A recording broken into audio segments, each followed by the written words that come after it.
चीनमधील पहिल्या अफू युद्धाच्या काळात 1987 साली अफू व्यापारावर घातल्या गेलेल्या बंदीचा संदर्भ देत युनोने 1988 साली अंमली पदार्थांच्या विरोधात घोषणा केली होती। यामुळे दरवर्षी 26 जून हा दिवस जगभर जागतिक अंमली पदार्थ विरोधी दिन म्हणून विविध विधायक उपक्रमांच्या स्वरूपात साजरा केला जातो। महाराष्ट्रात देखील वाढती महागाई, गुन्हेगारीचे वाढते प्रमाण यामुळे तरुणाई, अशिक्षित कामगार यांचे अंमली पदार्थांकडे आकर्षण दिवसेंदिवस वाढतच आहे।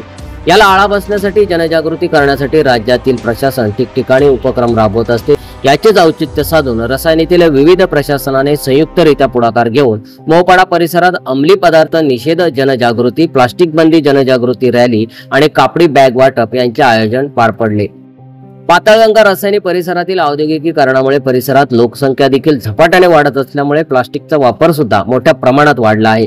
तर गुन्हेगारी प्रवृत्तीला बळकट करण्यासाठी अंमली पदार्थांची विक्री देखील या ठिकाणी काही प्रमाणात होत असल्याचे लक्षात घेऊन स्थानिक भागातील काही प्रशासनाने पुढाकार घेत समाजहिताची जबाबदारी पार पाडली आहे। यावेळी Birla carbon India private limited, Patalganga नदी आणि पर्यावरण संवर्धन चॅरिटेबल ट्रस्ट, महाराष्ट्र प्रदूषण नियंत्रण मंडळ Raigad, Rasayani police station, group ग्रामपंचायत वासांबे आणि पिल्लई HOC कला वाणिज्य विज्ञान महाविद्यालय रसायनी यांच्या संयुक्त विद्यमाने अंमली पदार्थ निषेध जनजागृती, प्लास्टिक बंदी जनजागृती रॅली आणि कापडी बॅग वाटप हा कार्यक्रम बुधवार दिनांक 25 जून रोजी पार पडला।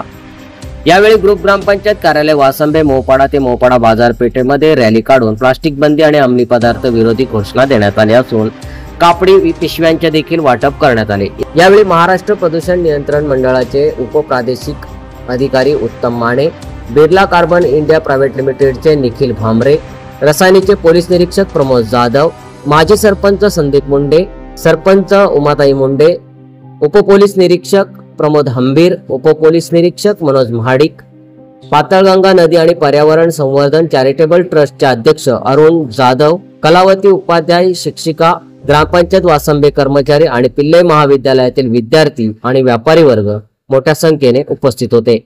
सम्राट मराठी लाईव्ह साठी ब्युरो रिपोर्ट रसायनी।